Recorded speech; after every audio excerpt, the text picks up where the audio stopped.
Hello everyone, welcome back to my channel. Hope you all are doing well. PV first का very important chapter दर्शन, जिसमें हमने आस्तिक दर्शन के all 6 दर्शन complete कर दिए हैं। अब हम नास्तिक दर्शन देखने वाले हैं, जिसमें 3 दर्शन है।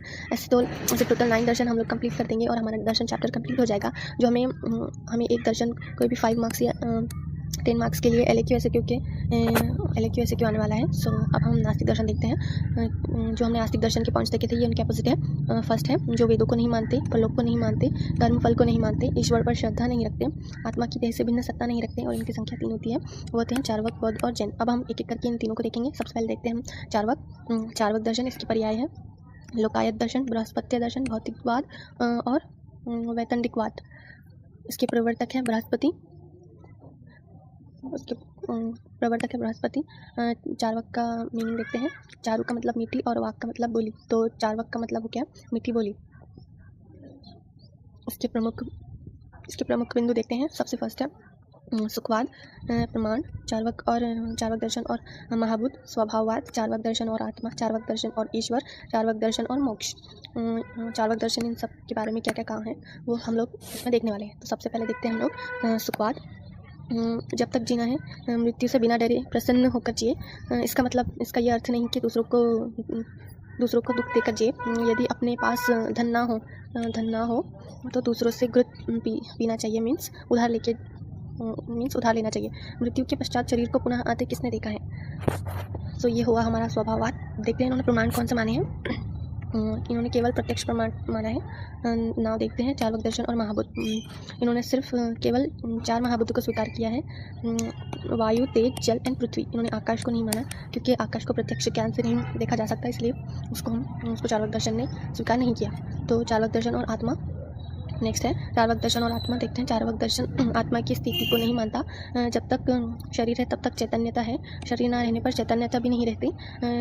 जिस प्रकार पान, कत्था, सुपारी और चूने में लाल रंग नहीं रहने पर भी उनको खाने से मुख लाल होता है, उसी प्रकार उसी तरह चार महाभूतों के संयोग से शरीर में चैतन्यता आती है। इन्होंने ये एग्जाम्पल के थ्रू बताया है कि चैतन्यता किस तरह आती है। जैसे हम लोग पान में कत्था, चूना, सुपारी ये सब डाल के चबाते हैं, तो उनसे हमारा मुख लाल होता है। उसी तरह चार महाभूत मिलते हैं, तो उनसे आत्मा उसमें शरीर में चैतन्यता आती है, ऐसा उन्होंने बोला है। अब देखते हैं स्वभाववाद।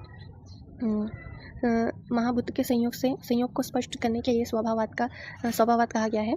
जगत एक संयोग मात्रा है। स्वभाववाद जगत की उत्पत्ति नहीं मानता, परंतु उसे संयोगवश कहता है। कारण का प्रतिरोध नहीं करता, पर वस्तु के होने वाले परिवर्तन को वस्तु का स्वभाव नहीं मानता है। जैसे अग्नि में स्वभावतः उष्णता है, जल में स्वभावतः शीतलता है। मतलब इन्होंने सब कुछ नेचर पे छोड़ दिया है। जैसे अग्नि स्वभाव से ही उष्ण होती है और जल स्वभाव से ही शीत होता है, ऐसा उन्होंने कहा है। चार्वक दर्शन और ईश्वर। ईश्वर के अस्तित्व को नहीं मानता। ईश्वर को प्रत्यक्ष से सिद्ध नहीं किया जा सकता। बीज से अंकुर के उत्पन्न होने में ईश्वर की कोई भूमिका नहीं होती। अंकुर की उत्पत्ति जल और मिट्टी से होती है, ऐसा उन्होंने बोला है। इन्होंने ईश्वर के अस्तित्व को स्वीकारा नहीं है, क्योंकि उसे भी प्रत्यक्ष से सिद्ध नहीं कर सकते। और वो बोलते हैं कि बीज से अंकुर उत्पन्न होने में ईश्वर की कोई भूमिका नहीं होती।